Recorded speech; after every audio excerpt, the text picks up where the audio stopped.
اور یہ ذوات مقدسہ آئے ہی اس لیے ہیں تاکہ بشریت کو سجا سکیں، نظام الہی کو آباد کر سکیں، اور انہوں نے پوری زندگی وہی کیا ہے جو رسول اکرم نے کیا، جو رسالت پیغمبر اسلام کی تھی، جو ذمہ داری پیغمبر اکرم کی تھی، وہی رسالت ائمہ کی ہے۔ صرف فرق اتنا ہے کہ پیغمبر پر وحی تشریعی ایک وحی آتی تھی، ان پہ وحی تشریعی نہیں آتی، لیکن اس کا مطلب یہ نہیں ہے کہ ان کا رابطہ آسمانوں سے نہیں ہے، ان کا رابطہ خدا سے نہیں ہے، ان کے پاس ملائکہ نہیں آتے، ان کے پاس علم الہی نہیں آتا، یہ نہیں ہے۔ فقط ایک عنوان یہ ہے کہ وہ شرعی اور تشریعی قوانین جو اللہ کی طرف سے رسول پر جبرائیل کے ذریعے سے آتے تھے وہ نہیں آتے۔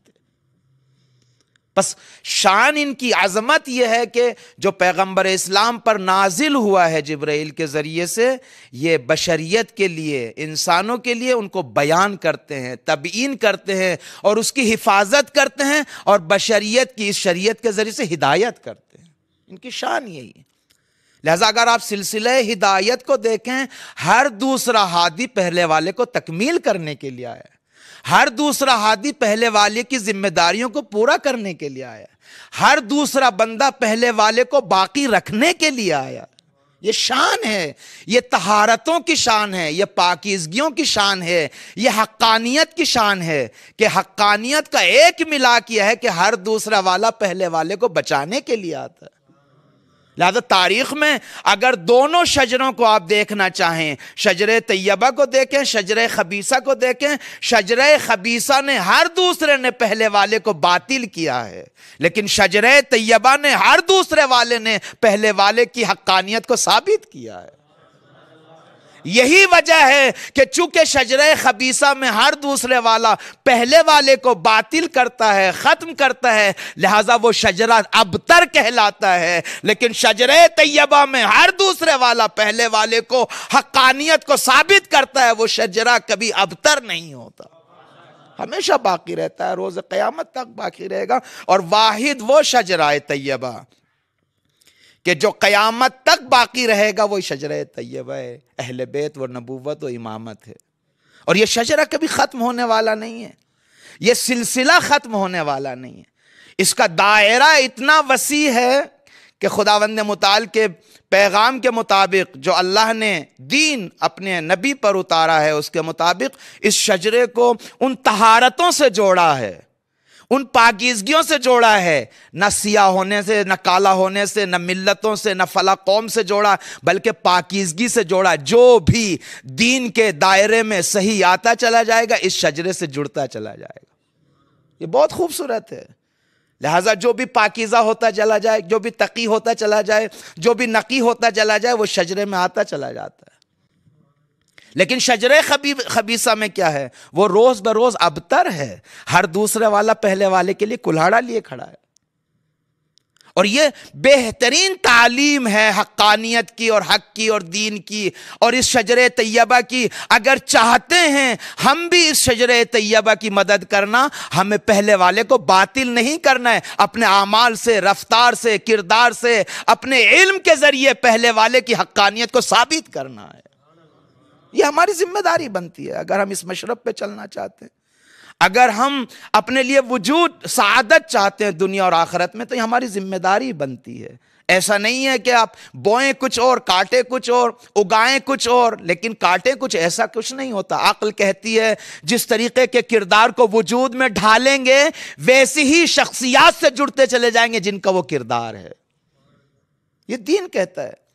اب ہم اگر اپنے ہی جیب سے، اپنے ہی فکر سے، اپنے وہم و خیال سے اگر کچھ اس طریقے کا سینڈویچی دین بناتے چلے جائیں کہ اللہ رحمان ہے، رحیم ہے، ہو جائے گا، چل جائے گا، اس طریقے سے نہیں چلے گا. وہاں پارٹی بازی نہیں چلتی ہے، وہاں کردار چلے گا، عمل صالح چلے گا، تقوی الہی چلے گا، اور شخصیت کی پاکیزگی چلے گی.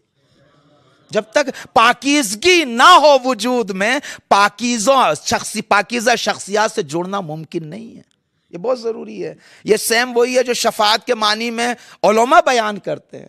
جب تک آپ اس مقصد کے راستے پہ نہ آ جائیں، ولو نہ پہنچے ہیں، تب تک آنے والی گاڑی آپ کو بٹھا کے وہاں نہیں پہنچا سکتی. توجہ چاہوں گا. آپ اپوزٹ راستے میں کھڑے رہیں، گاڑی آپ کو بٹھائے گی ضرور، لیکن اپوزٹ دور لے جائے گی، چونکہ مقصد کے راستے میں نہیں کھڑے ہیں. اگر آپ چاہتے ہیں پاکیزہ شخصیات سے جڑنا، اگر آپ چاہتے ہیں سعادت دنیا اور آخرت، تو اپنے کردار سے، عمل سے، زبان سے، اپنے علم و معرفت کے ذریعے سے ان پاکیزگیوں سے جڑنا پڑے گا. نہیں جڑیں گے تو ایسا نہیں ہے. بغیر جڑے تو کام نہیں چلے گا. اور یہ شخصیات آئی ہی اس لیے ہیں، ان کا مشن ایک ہے، اور جس طریقے سے امامت رسالت کا تداوم اور بقا ہے، اسی طریقے سے علماء صالح اور متقی امامت کے بقا کی دلیل ہے. ایسا نہیں ہے کہ یہ شجرہ ختم ہو جائے. دیکھیے وہ ضرور یہ صحیح ہے کہ ہمارا آخری امام ایک امام صالح، ایک امام، ایک رہبر، ایک ہادی پردہ غیب میں ہے، لیکن اسی دنیا حسی میں وہ پاکیزہ شخصیات موجود ہیں جن کا شجرہ اس پاکیزہ شجرے سے ملتا ہے. اور وہ شجرہ، پاکیزہ شجرہ، وہ تقوی کا ہے، وہ پاکیزگی کا ہے، طہارت کا ہے، ہدایت کا ہے، حقانیت کا ہے، حق کا ہے. لہذا جو بھی اپنے وجود میں اس طریقے کی تعلیمات لاتا رہے گا اور اس کے مطابق عمل کرتا رہے گا، اس شجرہ طیبہ سے جڑتا چلا جائے گا. یہ ایک حقیقت ہے. لہذا اہل بیت اطہار علیہم الصلوۃ والسلام، خصوصاً جو آخری اماموں کی زندگیاں ہیں، 9ویں امام، 10ویں امام، 11ویں امام کی زندگی پڑھیں آپ، بہت ہی سخت مراحل سے گزر رہی ہیں، بہت ہی سخت اور حساس. اگر میں تعبیر کو ایسے بیان کروں کہ سخت نہ بولوں لیکن حساس ترین زمانے سے گزر رہے ہیں. میں ابھی بھی یہ تعبیر معمولاً ابھی گیا تھا وہاں پہ مجالس میں یہ عرض کیا کہ کبھی ہم ان خطرات سے ڈرتے نہیں ہیں، لہذا یہ نہیں کہتے کہ ہم خطرناک زمانے میں زندگی گزار رہے ہیں، لیکن اتنا ضرور کہتے ہیں کہ حساس ترین زمانے میں زندگی گزار رہے ہیں. خطرے ہمیں مقصد سے ہٹاتے نہیں ہیں، نہ ہمارے بڑوں کو خطروں نے ہٹایا ہے، لیکن اتنا ضرور ہے کہ زمانے کی اور مکان کی حساسیت کے مطابق ہمیں اللہ نے یہ توفیق دی ہے ہمارے بزرگوں کو کہ مصالح کو نظر میں لیتے ہوئے اسلام کو آگے لے کے چلتے ہیں. کسی بھی زمانے میں اسلام رکا نہیں ہے، کسی بھی زمانے میں کیسا ہی دشمن رہا، کیسا ہی مقابلہ رہا، کیسی ہی دنیا میں جفا ہوئی، لیکن اہل حق نے دین کو آگے بڑھایا ہے. اور یہ خداوند متعال کی سنت ہے، کبھی رکنے والی نہیں ہے. خداوند متعال، وہ اور بات ہے کہ خداوند متعال کس سے اپنا کام لے، توجہ چاہوں گا تھا، لیکن یہ نہیں کہ چھپ کے جس سے چاہے کام لے لے، نہیں، اس کے لیے بھی سنت قائم کی ہے خداوند متعال نے کہ جو میری راہ میں قدم اٹھائے گا اسی سے کام لے گا خداوند متعال.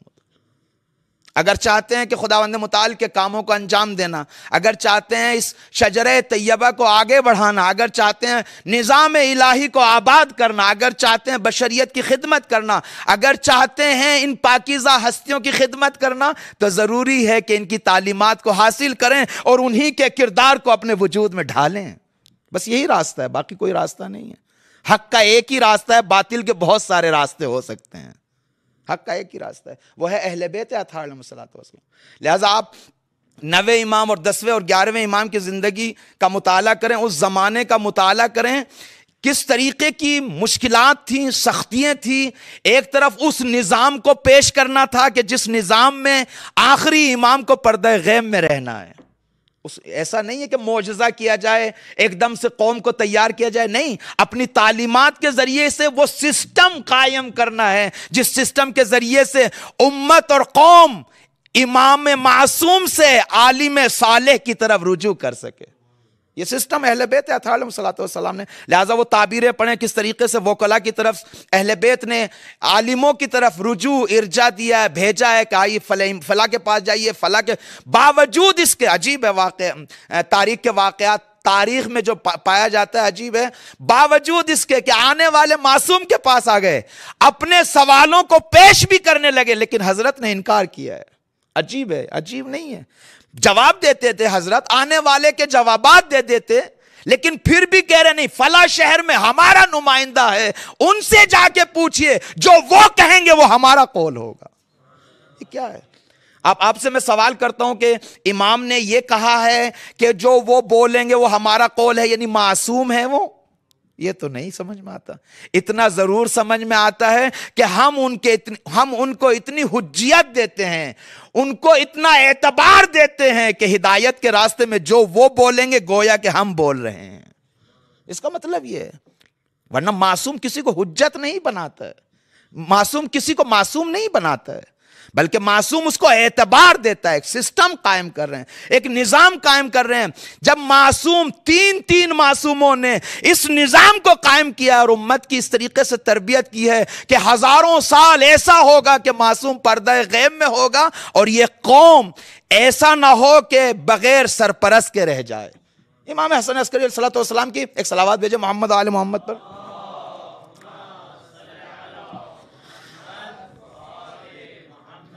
ایک خوبصورت حدیث ہے، لولا محمد والعوصیہ من ولدہی، اگر پیغمبر نہ ہوتے اور اس کی پاکیزہ اولاد نہ ہوتے، کنتم حیارا کالبہائم، تو تم جنگلوں میں جیسے جانور رہتے ہیں نا ایسے ہوتے.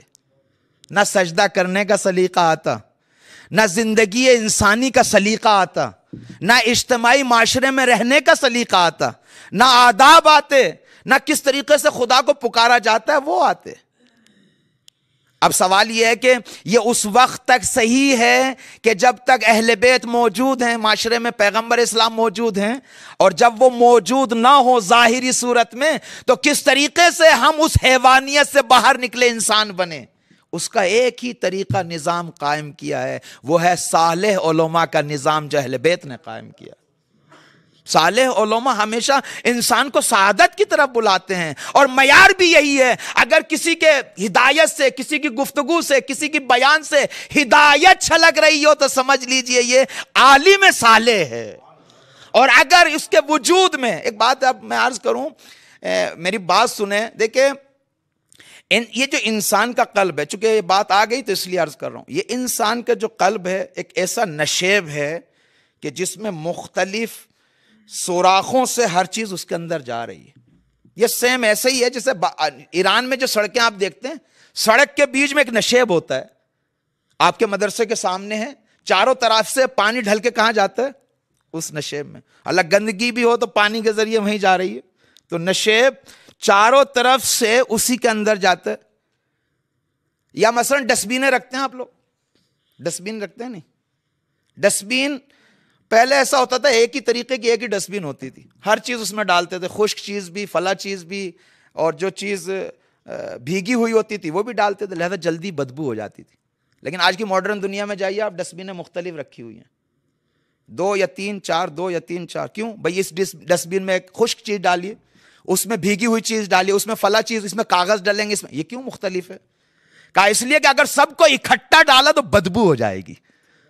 ہر ڈسٹبین کا اپنا تقاضا ہے، ہر چیز کو اس میں جانے مت دیجیے. توجہ چاہوں گا، یہ جو اللہ نے قلب بنایا ہے اس میں ہر چیز جاتی ہے، کانوں کے ذریعے، آنکھوں کے ذریعے، زبان کے ذریعے، ہاتھوں کے ذریعے، جو بھی انسان سوچ فکر عمل رکھتا ہے سب اس کے. اگر ہر چیز کو ڈالتے چلے جائیں گے تو بدبو ہی تو آئے گی. توجہ کیا آپ نے بھئی؟ بدبو آئے گی نا. لیکن اگر آپ وہی چیزیں ڈالیں جو قلب اور دل کی صلاحیت رکھتے ہیں تو اس دل سے بدبو نہیں، خوشبو آئے گی. توجہ چاہوں گا، خوشبو آئے گی. اور اگر معاف کیجئے گا، اگر اس ڈسٹبین جس میں ہر چیز ڈالی جائے اور کچھ دن رک جائے، بدبو ہو جائے، جو بھی اس کے پاس بیٹھے گا بیمار ہو کے جائے گا، مگر یہ کہ اس کا مزاج ہی سالم نہ ہو. بہت سارے دیکھیں ہیں کہ ڈسٹبینوں کے بیچ میں سوتے ہیں لیکن بیمار نہیں ہوتے، اس کا مطلب یہ کہ پہلے سے ہی مزاج اس کا خراب ہے. توجہ چاہوں گا، اگر مزاج دینی سالم ہو اور ایسے قلب سے گفتگو سنے جس قلب میں بدبو ہے تو بیمار ہو کے جائے گا. توجہ چاہوں گا اذان محترم. آج اگر تعلیمات اہل بیت کو صحیح طریقے سے زبان اور فکر اور عمل اور آنکھوں کے ذریعے صحیح تعلیم نہ لیں, اس قلب میں گندگی ہوتی ہے. اب اگر اس تعلیم کے ساتھ انسان منبر پہ آ کے ہر چیز کو بیان کرے گا, آنے والا مجمع بیمار ہو کے جائے گا. توجہ چاہوں گا, کوئی عقیدے کا بیمار, کوئی عمل کا بیمار, کوئی علم کا بیمار, کوئی اخلاق کا بیمار. کیوں؟ اس لیے کہ اس قلب سے یہ باتیں نکل رہی جس قلب میں ہر چیز کو ڈالا گیا ہے. جو بھی دیکھ رہا اس کو ڈال رہا ہے, جو بھی ہو رہا ہے اسی کو سن رہا ہے, جو بھی کر پا رہا ہے وہی کر پا رہا ہے. تعلیمات اہل بیت کے ذریعے سے فقط ان کو نہیں سیکھا جو ہدایت کی چیزیں ہوتی ہیں, قلب میں وہ ساتھ نہیں. لہذا معاشرے میں مشکلات کی ہو رہی ہیں؟ معاشرے میں مشکلات اس لیے ہو رہی ہیں اہل بیت کی تعلیمات کے ذریعے سے ایسی صالح عالم کی تربیت نہیں ہوئی ہے جو اس معاشرے کو ہدایت دے سکے اور نور کی طرف بلا سکے. اور جب بھی پاکیزہ عالم اس منبر سے بولا ہے, وقت کا ظالم تھر تھرایا ہے. اور جب بھی گمراہ عالم بولا ہے, ظالم نے یہ تائید کی ہے, یہ ساتھ دیا ہے. یہ کیوں؟ اس لیے کہ ظالم کبھی یہ نہیں چاہتا کہ معاشرے میں پاکیزہ لوگ زندگی گزاریں. توجہ کیا آپ نے؟ لہذا ائمہ اطہار علیہ الصلوۃ والسلام نے جس طریقے کی تربیت کرنا چاہیے معاشرے کی, اپنے وجود کے ذریعے, اپنی تعلیمات کے ذریعے, اپنی ہدایات کے ذریعے, اسی نظام کو برقرار رکھنے کے لیے امت کی تربیت کی ہے کہ ہمارے زمان غیبت میں علماء صالح کے پاس مراجعہ کریں, رجوع کریں, ان سے اپنی تعلیمات کو, ان سے دین کو لیجئے, صالح علماء کے پاس. وَإِلَّا اہل بیت کے زمانے میں دو طریقے کے عالم تھے, ادھر والے بھی تھے, ادھر والے بھی تھے. لیکن ائمہ اطہار علیہ الصلوۃ والسلام نے اس طریقے سے تربیت کی اور نظام کو اس طریقے سے بنایا ہے تاکہ بشریت کبھی ہدایت سے محروم نہ رہ سکے. اور یہ الحمدللہ چل رہا ہے. آج کا نظام 1000 سال سے تشیع کا حوزہ اس طریقے سے جا رہا ہے. آج پوری کائنات میں منارے توحیدی شیعہ رائج ہیں اور دکھائی دے رہے ہیں. کیوں؟ کس کے طفیل میں؟ تعلیمات اہل بیت پر کے ذریعے سے جن صالح علماء کی تربیت ہوئی ہے, ان کے دم سے, ان کی کوشش سے, ان کی نصرت سے, ان کی فعالیت سے, ان کے عمل سے آج دین کے منارے پوری دنیا میں چمک رہے ہیں اور ہمیشہ چمکتے رہیں گے. لیکن اصل یہ کہ ہمیں کہاں پہ ہونا ہے, ہمیں کس طریقے سے خدمت کرنی ہے. خدا کا کام تو ہونا ہے سرکار, میں رہوں یا نہ رہوں, آپ رہیں نہ رہیں, کوئی رہے یا نہ رہے, اللہ کا کام ہونا ہے. کمال یہ نہیں کہ اللہ کا کام ہونا ہے, چونکہ قادر مطلق وہ ہے, اس کا کام تو رکنے والا نہیں ہے. اصل یہ ہے کہ میں کہاں پہ رہوں نظام میں تاکہ میں بھی اس سسٹم کی مدد کر سکوں. واللہ اللہ کا کام ہونا ہے. میں بھی اپنے آپ کو سعید بناؤں, میں بھی اپنے آپ کو سعادت مند بناؤں, میں بھی شریک عمل قرار پاؤں, میں بھی ان پاکیزہ ہستیوں کا شریک عمل قرار پاؤں. آپ کہیں گے کس طریقے سے شریک عمل ہو سکتے ہیں, کیسے ہو سکتا ہے, وہ تو نہیں ہے, ایسا تو نہیں ہے. حضرت امام علی علیہ الصلوۃ والسلام نے جنگ جمل میں یہ فیصلہ کر دیا ہے. جب جنگ جیت گئے, ایک شخص بہت خوش ہوا, کہنے لگا کاش کہ میرا بھائی ہوتا, کتنا خوش ہوتا. اس فتح کو دیکھنے کے بعد, آپ کی کامیابی کو دیکھنے کے بعد حضرت نے فرمایا احوا اخی کا معنی, کیا تمہارا بھائی چاہتا تھا ہماری ساتھ اس جنگ میں جنگ کرتا؟ چاہتا تھا وہ. آپ نے عرض کیا اس نے کہ ہاں یہی چاہتا, تو آپ نے فرمایا وہ بھی اور وہ مومنین جو صلب پدری میں ہے اور رحم مادر میں قیامت تک, وہ ہماری اس عمل صالح میں شریک ہیں. یہ قیامت تک کے لیے. اس طریقے کی بہت ساری تعلیمات اللہ کے اوصیاء نے, اللہ کے خلفاء نے, اللہ کے جانشین سب نے بیان کی ہے اس طریقے کی. لہٰذا یہ سلسلہ, یہ شجر طیبہ بند نہیں ہے, یہ سلسلہ ہدایت بند نہیں ہے, سعادت کا راستہ بند نہیں ہے, محفوظ ہے, باقی ہے. اب ہمیں صرف یہ ہے کہ ہم آیا ان کے شریک ہونا چاہتے ہیں یا نہیں. شریک ہونے کے لیے صرف دور دور سے یہ کہنا کہ ہاں میں چاہتا ہوں, فقط زبان سے بولتا رہوں. آپ دنیا میں تجارت کرنا چاہتے ہیں, فقط زبان سے بولتے رہیں میں تجارت کرنا چاہتا ہوں, آپ کو پروفٹ ملے گا؟ آپ کھیتی کرنا چاہتے ہیں, زمین کاشت کرنا چاہتے ہیں, آپ بس بیٹھے ہوئے کہتے رہے میں کاشت کرنا چاہتا ہوں, آپ گیہوں وغیرہ گندم اٹھائیں گے؟ ایسا نہیں ہے. آپ کو جو کرنا ہے عمل میں کرنا پڑے گا. جب تک عمل میں نہیں لائیں گے تب تک آپ نتیجے کو نہیں دیکھ سکتے. صرف کہہ دینا, جس طریقے کا ارادہ رکھتے ہیں اس کو عمل میں وجود میں لانا پڑے گا, عملی صورت جامہ پہنانا پڑے گا, تبھی ہو سکتا ہے. لہذا ان ذوات مقدس نے اس بشریت کی ہدایت کے سلسلے کو آگے بڑھاتے ہوئے علماء صالح کا انتخاب کیا ہے زمان غیبت میں. اور امام ہادی علیہ الصلوۃ والسلام جن سے منسوب آج کی رات پائی جاتی ہے، آپ کا تو آپ نے اس حساس زمانے میں کتنے مورچوں پہ کام کیا ہے. ہمیں ان کی سیرت پہ عمل کرنا پڑے گا. ہمیں ایک بودی نہیں ہو سکتے ہم فقط اس جہد سے بس یہی کام کریں، ایسا نہیں ہے، یہ صحیح نہیں ہے. انسان کو اللہ نے اتنے کمالات دیے ہیں، اتنی استعدادیں دی ہیں، اگر کوشش کر لے تو 1000 طریقے کے کام ایک زمانے میں کر سکتا ہے انسان. کس نے کہا کہ صرف یہ کام کر سکتا ہے، صرف وہ کام کر سکتا ہے؟ یہ انسان اللہ کا خلیفہ بن سکتا ہے، اللہ کے اسما کو اپنے وجود میں ڈھال سکتا ہے. یہ انسان چاہے تو اولیاء کے کام کر سکتا ہے. ہمارے اولیاء ایک جہد سے کام نہیں. آپ پڑھیں اس زمانے کو جو ہمارے 10ویں امام کا زمانہ ہے، کس طریقے سے فرقے وجود میں آ رہے تھے، کس طریقے سے حضرت نے ان کو، کس طریقے سے شبہات دین میں رواج پا رہے تھے، کس طریقے سے حضرت نے علمی طور پہ جوابات دیے.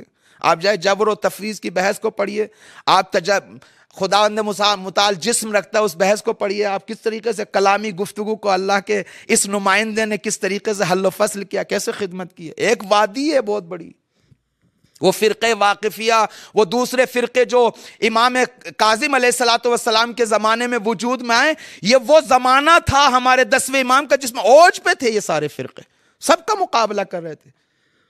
اور یہ وہ امام ہے جن سے منسوب یہ مجلس ہے، ہمارے 10ویں امام کے جو مقام امامت پر 8 سال میں پہنچے، 8 سال کے تھے. اصل لوگوں کے ذہن یہ ماننے کے لیے تیار نہیں ہے کہ ایک اتنا بڑا ہادی 8 سال کا کیسے ہو سکتا ہے. ابھی مقام امامت کو نہیں سمجھا ہے، منصب الہی کو نہیں سمجھا. اتفاق سے یہی وہ تاریخ کے نشیب و فراز ہیں جس سے سمجھ میں آتا ہے کہ مقام امامت انتخابی نہیں ہے، انتصابی ہے. سے سمجھ میں آتا ہے. کاش کہ قرآن کی وہ آیتیں پڑھ لیتے کہ گہوارے میں رہتا ہوا بچہ اعلان کر رہا ہے کہ میں نبی خدا ہوں، تو وہاں سے سمجھ میں آ جاتا کہ یہ منصب جو اللہ کی طرف سے دیے جاتے ہیں سن و سال کی وجہ سے نہیں ہے. ممکن ہے 40 سال ادھر ودھر ٹہلتا رہے، داڑھی سفید ہو جائے، کچھ نہ ملے، لیکن ایک سجدہ اس بارگاہ میں کر لے سب کچھ مل جائے. اللہ جس کو نوازتا ہے، لیکن اللہ یہ نہیں کہ جس کو نوازتا ہے دل چاہا نواز دے، نہ، ایک سنت بھی قائم کی ہے، اس میں سنت قائم کی ہے. لہذا جو بھی ایک قدم اللہ کی راہ میں اٹھاتا ہے نوازتا چلا جاتا ہے. 8 سال کی عمر میں مقام امامت پر فائز ہوئے، کس طریقے سے تعلیم دی، اور دشمن 7 خلفاء کے زمانے میں زندگی گزاری ہے حضرت نے، 6 یا 7، اور عجیب نشے والے خلفاء تھے. اللہ، میں تعبیر خلیفہ کی کر رہا ہوں لیکن اصل میں کہنا چاہیے سلطان، چونکہ تقدس لفظ کا برقرار رہے. یہ تاریخ کا اجحاف ہے جس پہ بھی چاہا تھوپنا شروع کر دیا خلیفہ اس تقدس کا نام ہے کہ جہاں پر نبوت اور رسالت کے بعد خلافت کا مقام ملتا ہے. ایسا معمولی نہیں ہے. یہ سلطنتیں ہیں، سلطان ہیں اپنے زمانے کے، ہر دوسرا پہلے والے کو قتل کر رہا ہے. یہیں پہ دیکھ لیجئے جس کو میں نے شروع میں بیان کیا، ہر دوسرے والا کس طریقے سے ایک دوسرے کو مار رہا ہے، آگے کرسی پہ بیٹھ جا رہا ہے، پھر وہ دوسرا پہلے کو مار دے رہا ہے، وہ آگے کرسی پہ. کیوں؟ یہ کوئی بٹوارا چل رہا ہے. ظاہر سی بات ہے جب نظام الہی سے ٹکراؤ گے، سنت الہی سے، تو خدا مبتلا کرتا چلا جائے، خود اپنوں کو خود ہی قتل کرتے چلے جاؤ گے. یہی ہوا ہے. دیکھ لیجئے آپ، جب آپ واسق کو دیکھ لیں، فلاں کو متوکل کو دیکھ لیں، پھر وہ معتز ہیں، فلاں ہیں، یہ سب کو اسی طریقے ایک دوسرے کو مار رہے ہیں، فلاں کر رہے ہیں، ایک دوسرے آ کے بیٹھ رہے ہیں. لیکن پاکیزہ شخصیت کیا کر رہی ہے؟ وہی جو اللہ نے ذمہ داری دی تھی ہدایت بشریت کے لیے، اسی کو آہستہ آہستہ آگے بڑھا رہے ہیں بڑے خوبصورت طریقے سے. اور دشمن جب میسج ملا متوکل کو کہ مدینے میں وہ شخصیت موجود ہے، ہر آنے والا انسان اسی دروازے کو کھٹکھٹا رہا ہے، ہر آنے والا انسان. ظاہر سی بات ہے انسان سعادت کا راستہ تلاش کرتا ہے تو اسی در پہ ملے گا نا.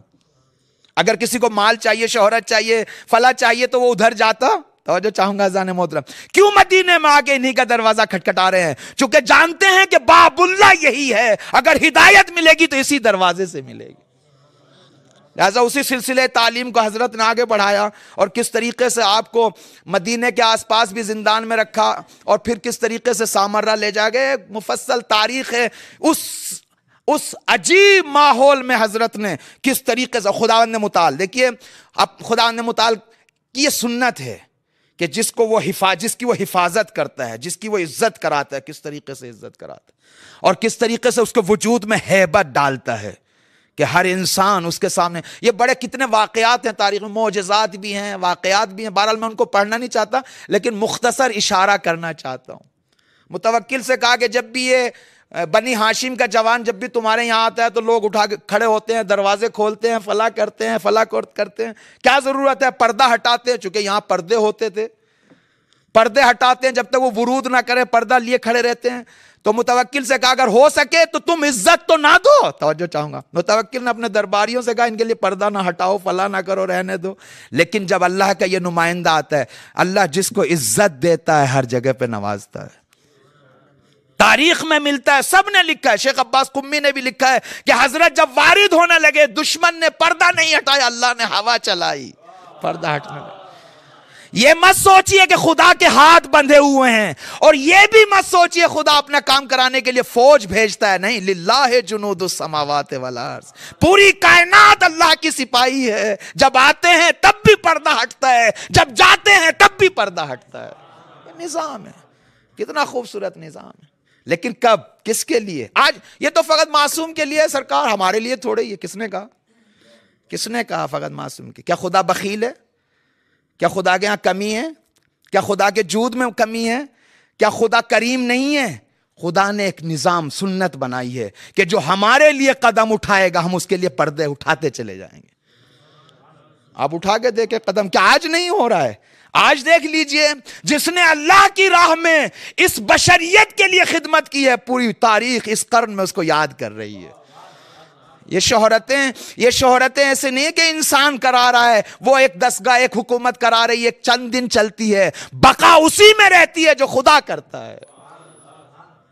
ایک صالح مومن بندہ، ایک صالح عالم آیا جس نے نظام دیا ہے بشریت کو ہدایت کے لیے، اسی کے مطابق جو اہل بیت نے دیا ہے، کس طریقے سے خداوند متعال نے اس کا آفاقی شہرہ قائم کیا ہے، اور کیا عزت دی ہے۔ کیوں نہیں؟ جو عزت مطلق کے لیے قدم اٹھائے گا وہاں سے عزتیں ملیں گی۔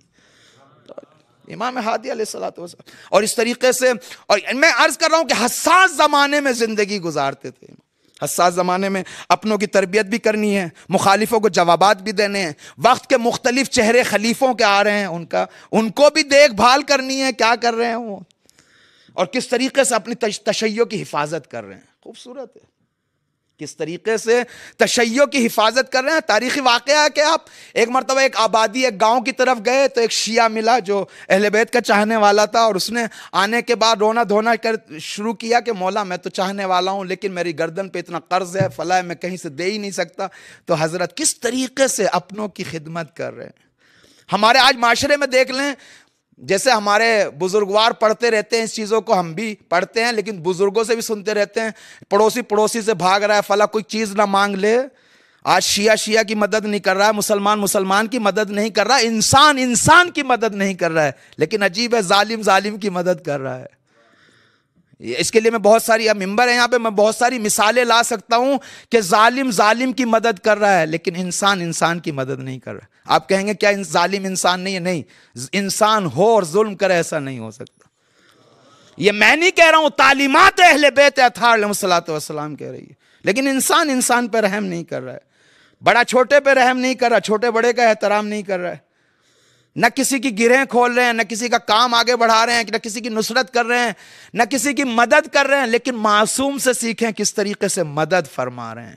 جب آنے والے نے تقاضا کیا، امام کی جیب میں تو اتنے پیسے نہیں تھے، تو امام نے فرمایا جو میں تمہیں بتاتا چلا جاؤں وہ کرتے چلے جانا۔ کاغذ منگوایا، قلم منگوایا، لکھنا شروع کیا، اپنی تحریر سے لکھا ہے، کہا کہ ان کا میری گردن پر اتنا پیسہ ہے۔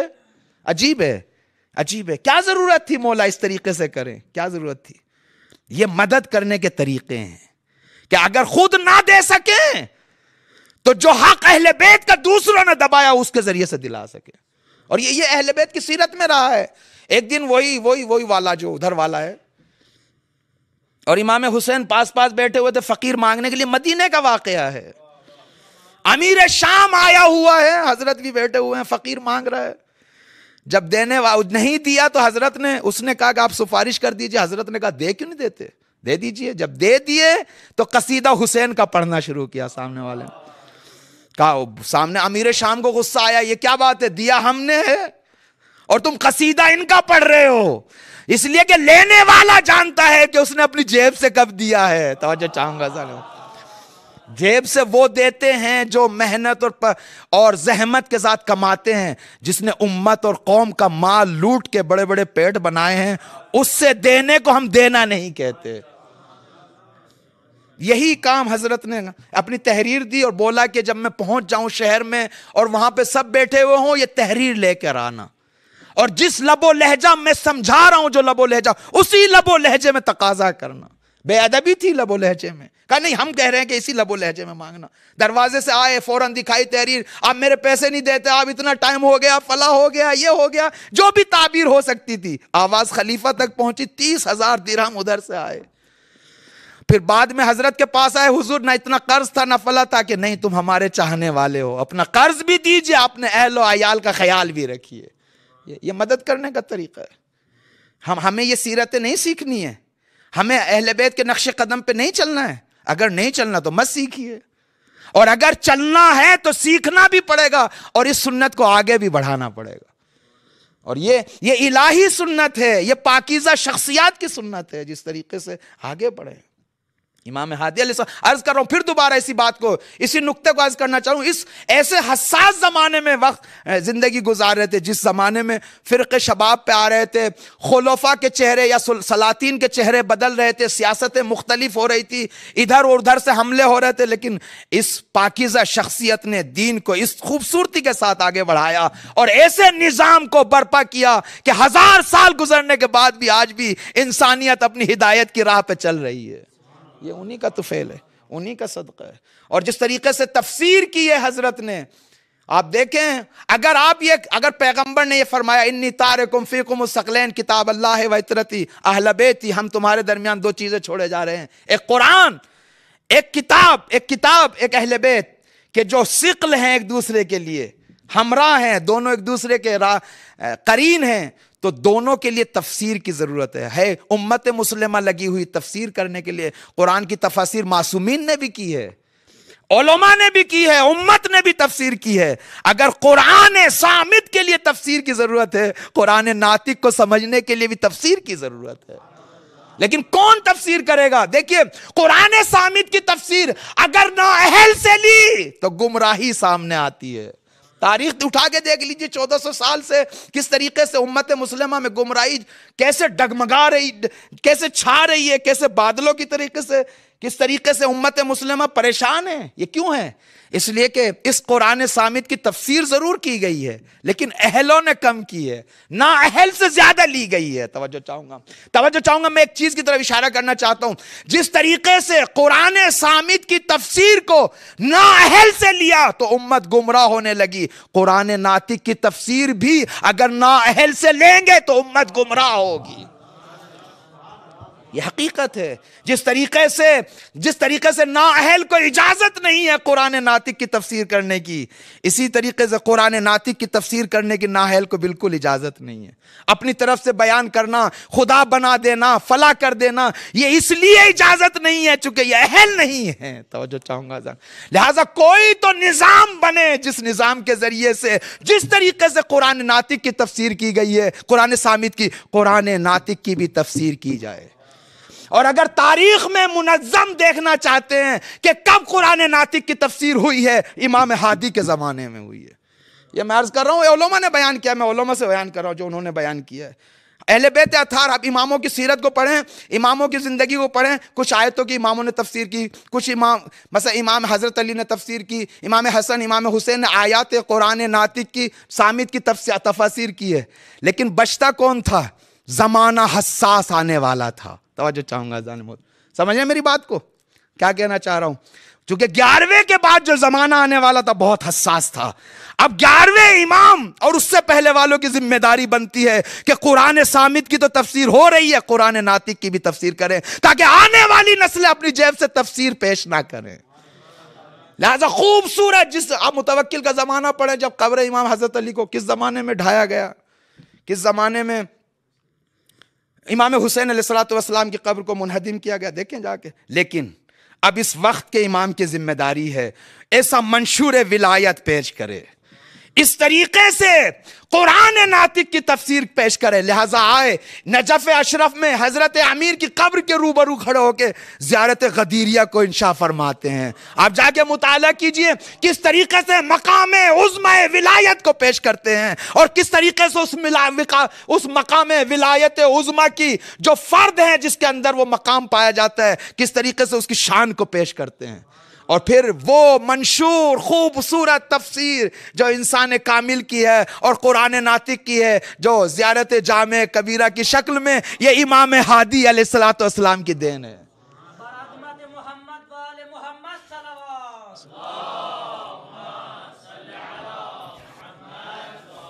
دیکھیں میرے سامنے گھڑی نہیں ہے، میں پڑھتا چلا جاؤں گا اگر ایسی رہا تو. ایک صلوات بھیج دے محمد آل محمد.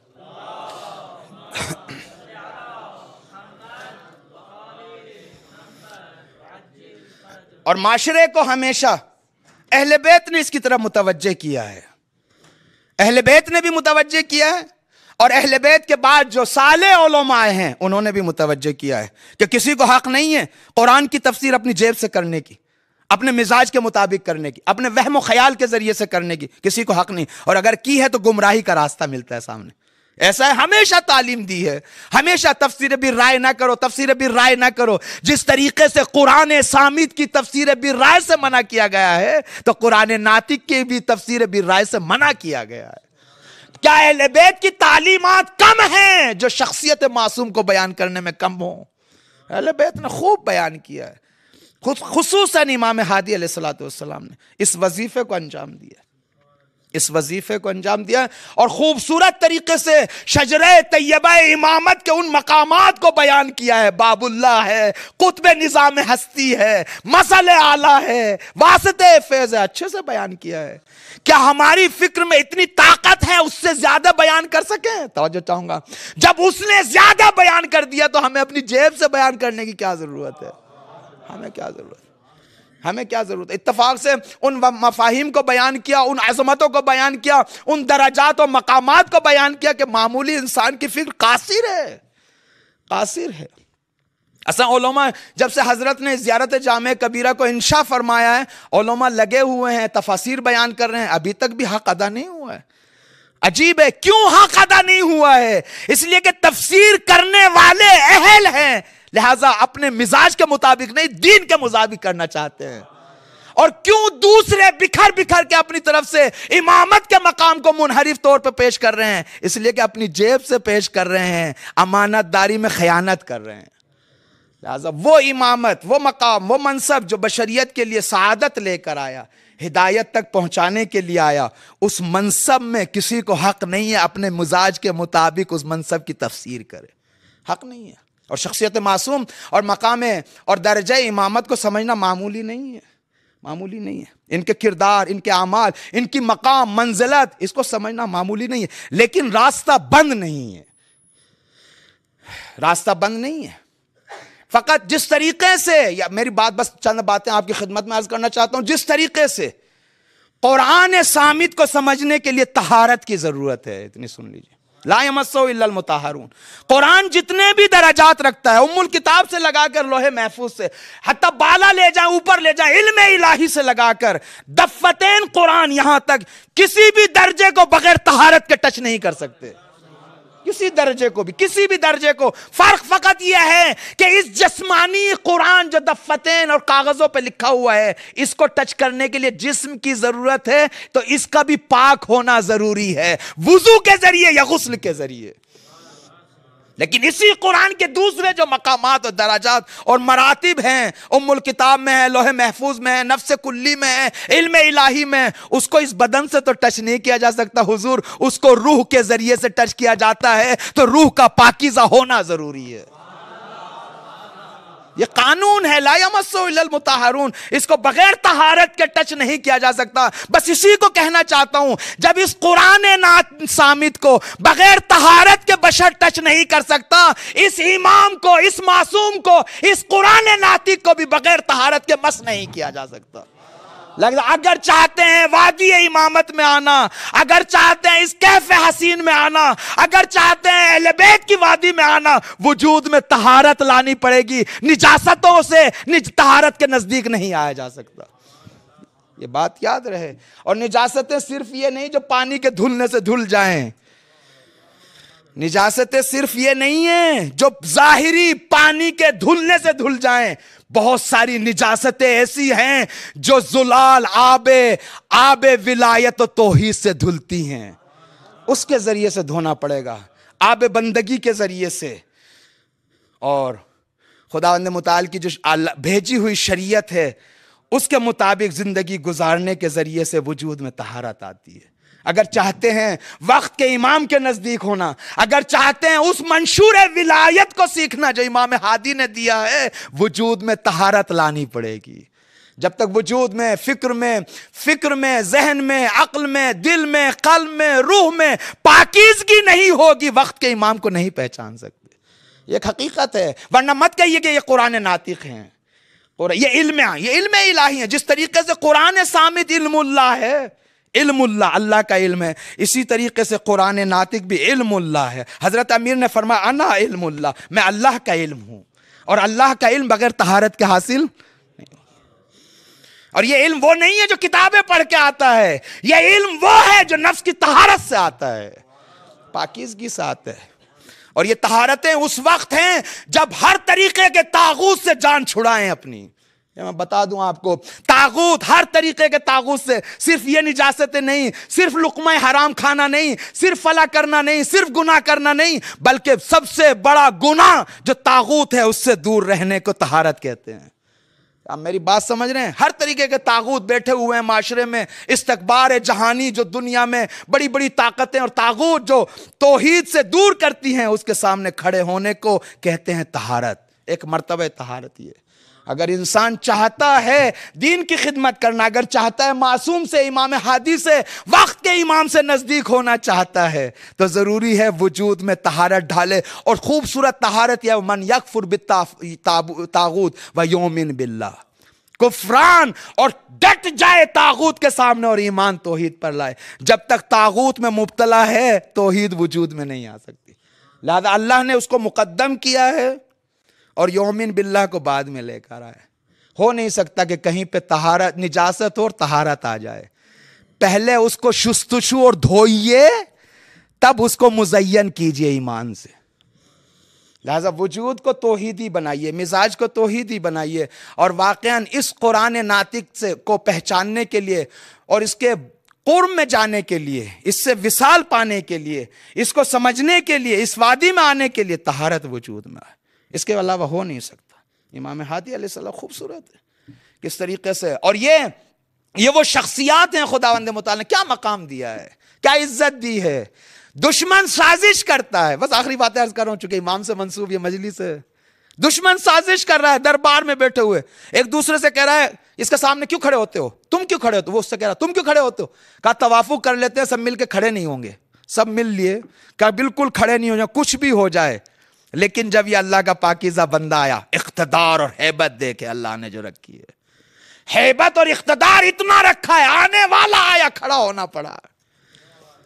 اور جب امام چلے گئے، ابو الہاشم نے کہا کیوں کھڑے ہوئے تھے. کہا رکا ہی نہیں گیا. توجہ چاہوں گا اذان محترم، رکا نہیں گیا. یہ اقتدار جو امامت کے وجود میں اللہ نے رکھا ہے، یہ اقتدار وہ قرب الہی سے حاصل ہوتا ہے، وہ توحید کے ذریعے حاصل ہوتا ہے. اور یہ ہر امام میں پایا جاتا ہے، ہر امام میں اقتدار پایا جاتا ہے. خوبصورت ہے یہ، اس طریقے کی ہیبتیں خوبصورت ہے. امام صادق علیہ السلام. ایک آخری واقعہ میں پڑھتا رہوں گا انشاءاللہ، آپ بے فکر رہیں. پھر اس کے بعد کھانا بھی کھائیں گے، آگے بھی جانا ہے. اشکال مشکل ایک صلوات بھیجے محمد آل محمد پر. یہ اقتدار، ہیبت جو امام ہادی کے وجود میں ہے، یہاں بروز پا رہی ہے. واللہ ہر امام کے اندر ہیبت پائی جاتی ہے، یہاں ظاہر زیادہ ہو رہی ہے. یہاں چھٹے امام کا زمانہ پڑھیں، رفید ہے، رفید خبیرہ کا غلام، وہ بنی امیہ میں سے تھا اور شام میں رہتا تھا، اور ایک زمانے میں کوفے کا گورنر رہ چکا تھا مروان وغیرہ کے زمانے میں. اس کا غلام تھا رفید. چونکہ یہ بہت ظالم لوگ تھے، اپنے غلام کو دھمکی دی کہ قتل کر دیں گے فلاں، یہ غلام بھاگ گیا، ڈر کے قتل کر دے گا، مار دے گا. انسانیت تو ہے نہیں وجود میں. مدینے پہنچا، امام صادق علیہ السلام سے پناہ لی، امام کو پورا واقعہ بتایا. امام نے مسکرا کے فرمایا جاؤ واپس اسی کے پاس جاؤ اور ہمارا سلام اس کو بولو، اور بول دو کہ ہماری ضمانت صادق آل محمد نے لی ہے. سامنے والے نے پلٹ کے کہا حضور وہ بنی امیہ میں سے ہیں، بنی ہاشم پر سے وہ نفرت کرتے ہیں، وہ نہیں مانیں گا. حضرت نے فرمایا آپ جائیں، یہ مسئلہ ایمان کا نہیں ہے، مسئلہ اقتدار کا ہے، ہیبت کا ہے. بات سمجھ رہے ہیں؟ سامنے والے کو حضرت نے سمجھایا. جب رفید راستے میں نکلے شام جانے کے لیے، دل تو بہرحال حضرت نے کہا تو ضرور ہے، تیار ضرور کیا، جا ضرور رہا ہے، لیکن دل میں کیا ہے؟ بے چینی ہے. راستے میں کوئی حکیم ملا، کوئی شخص ملا، راہب تھا یا حکیم تھا ملا. کہاں جا رہے ہو؟ کہا کیوں پوچھ رہے ہو؟ کہا تمہارے پورے وجود سے لگ رہا ہے کہ تمہارے پہ موت آنے والی ہے، پورا وجود موت موت کر رہا ہے تمہارے. کہا ہوا کیا ہے؟ اس نے پھر پورا واقعہ بیان کیا کہ اچھا یہ دکھاؤ اپنی زبان، وہ دکھاؤ پاؤں، ہاتھ دکھاؤ. اب جو ہاتھ دکھایا کہا بالکل موت دکھائی دے رہی ہے. کہا پاؤں دکھاؤ. اب جو پاؤں دکھایا وہ اور بھی ڈرنے لگا، کیا تو موت ہی آنی ہے، شام جانے کے بعد مارا جاؤں گا. بہت سارے اعضاء کو دیکھا، دیکھنے کے بعد اس راہب نے یا اس حکیم نے یہی کہا تمہاری موت آئے گی. اب یہ اور بھی ڈر گیا. پھر آخر میں اس شخص کے ذہن میں آیا، کہا یہ زبان دکھاؤ اپنی. اب جو زبان کھولی آگے لے کر آیا، کہا اب جاؤ، اب کوئی مسئلہ نہیں ہے. کہا کیا مسئلہ ہے؟ کہا مسئلہ یہ کہ یہ زبان ایسا پیغام لیے ہوئے ہے، اگر پہاڑوں کی طرف دے دیا جائے تو مطیع بن جائیں. اقتدار تو دیکھے، اور ایسا ہی ہوا ہے، پورا واقعہ ہے. وقت نہیں ہے میں پیش کرتا کہ کس طریقے سے اس کو سامنے سے آتے ہی ہاتھ باندھ دیے گئے، فلاں کر دیا گیا. جب اس نے کہا کہ نہیں مجھے صادق آل محمد نے یہ دیا ہے، فلاں کیا ہے، فلاں کیا ہے، تو جب اس کو یقین آیا اس کے ہاتھ پیر کھول دیا، اسی رسی سے اپنے ہاتھ پیر بندھوائے ہیں اور کہا مجھے معاف کر دو. یہ کہاں سے اقتدار ہے؟ اللہ کی طرف سے اقتدار ہے. یہ ہیبت ہے، یہ اقتدار، اور ہونا بھی چاہیے، اس لیے کہ کل کائنات کا حاکم ہے، مالک ہے، یہ ہونا بھی چاہیے. یہ خلیفہ ہے، خلیفہ اللہ کا نمائندہ ہے، صاحب اسماء الہی ہے، صاحب ولایت تکوینی ہے. دشمن کیا سوچتا ہے؟ دشمن سوچتا ہے کہ ان کے جسم کو قتل کر دیں، یہ ختم ہو جائیں گے. ایسا کچھ نہیں. لہٰذا ان پاکیزہ شخصیتوں کو وقت کے طاغوت نے ہمیشہ ستایا ہے، اور آپ سوچتے ہیں کہ آپ ان کے مشرب پہ چلیں، ان کے نقش قدم پہ چلیں اور آپ کو طاغوت نہ ظلم نہ کرے، نہ ستائے. ایسا ہو سکتا ہے؟ یہ کیسے ہو سکتا ہے؟ دونوں ہاتھ میں لڈو رہیں. ایسا نہیں ہو سکتا صاحب. ایسا نہیں ہو سکتا کہ مشرب اہل بیت پہ چلا جائے اور اہل بیت کے نقش قدم پہ چلے اور وقت کا طاغوت آپ کو نہ ستائے. اور اگر ستانے لگا تو سمجھ لیجیے آپ کا مشن صحیح ہے. اور اگر وقت کا طاغوت آپ سے کوئی کام نہیں رکھتا، آپ کو کچھ نہیں کہتا، سمجھ لیجئے کہ آپ ابھی نقش اہل بیت پہ نہیں آپ آئے ہیں. یہ صحیح ہے. لہذا ان پاکیزہ شخصیات کو صحیح سے رہنا نہیں دیا گیا. کس طریقے سے آپ کی 33 سال کی زندگی امامت کی ہے، کس طریقے سے آپ کو زندان میں، کس طریقے سے مدینے سے سامرہ لایا گیا، کس طریقے سے چاروں طرف سے آپ کے گھر کو، کس طریقے سے جاسوس گھر تک میں رہتے تھے، کس طریقے سے. لیکن اہل بیت اطہار علیہم الصلوۃ ہمیشہ اپنی ذمہ داریوں پہ عمل کرتے تھے. بس فرق یہ ہے کہ کبھی حکمت اور مصلحت کا دامن نہیں چھوڑتے تھے. حکمت اور مصلحت کے ساتھ پورے نظام اسلامی کو آگے بڑھاتے رہے، ہمیشہ تعلیمات الہی کو آگے بڑھاتے رہے. لیکن وہ وقت بھی آ گیا، وقت کے شقی سلطان نے آپ کو چاروں طرف سے گھیر لیا. وقت کے شقی نے. کون سا وقت کا پاکیزہ معصوم ایسا رہا کہ طاغوت نے نہ ستایا ہو؟ پیغمبر اسلام کی زندگی دیکھیں اور رحلت کا زمانہ دیکھیں. آپ کی بیٹی کو دیکھیں کیسے ستایا گیا. آپ کے بھائی علی کو دیکھیں کس طریقے سے محراب میں شہید کیا گیا ہے. آپ کے لال کو دیکھیں کس طریقے سے زہر کے ذریعے جگر کے ٹکڑے کیے گئے. امام حسین کو دیکھیں کس طریقے سے کربلا میں لاوارث بنا کے شہید کیا گیا ہے. اسی طریقے سے امام سجاد، امام باقر، امام صادق، امام کاظم، امام رضا، امام جواد اسی طریقے سے 10ویں امام ہیں. پردیس میں ہے میرا مولا، وطن میں نہیں ہے میرا مولا. میرے آقا ہم بھی پردیس میں ہیں، پردیس میں رہ کر آپ کو یاد کر رہے ہیں. شہزادی کو پرسہ دیتے ہیں، شہزادی آپ بھی پردیس میں ہیں، ہم بھی پردیس میں ہیں۔ امام کا پرزہ پیش کرتا ہوں، کیسے شہادت ہوئی، کس طریقے سے معصوم کو شہید کیا گیا۔ لہذا امام صادق نے فرمایا ہم میں سے کوئی ایسا نہیں ہے جس کو یا زہر سے مارا گیا ہے یا تلوار سے شہید کیا گیا۔ معتز باللہ نے شہر کے ذریعے سے امام کو شہید کیا ہے، شہید کیا نا معتز باللہ نے۔ غربت میں ساری مصیبتیں ہیں، سارا دل بھی رو رہا ہے۔ مقتل جو علماء نے لکھا وہ یہ لکھا ہے کہ جب امام کو شہید کیا گیا تو امام حسن عسکری نے اپنا گریبان چاک کیا۔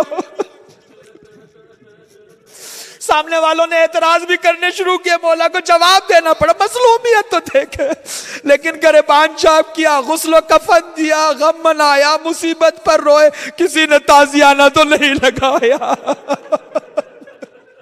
کسی نے ہتھکڑیاں تو نہیں پہنائی، پاؤں میں بیڑیاں تو نہیں پہنائی۔ ارے لاشا سالم، زہر دیا گیا، جگر کے ٹکڑے ہوئے ہیں، شہادت ہوئی ہے، لیکن بدن کے ٹکڑے ٹکڑے تو سامنے نہیں تھے۔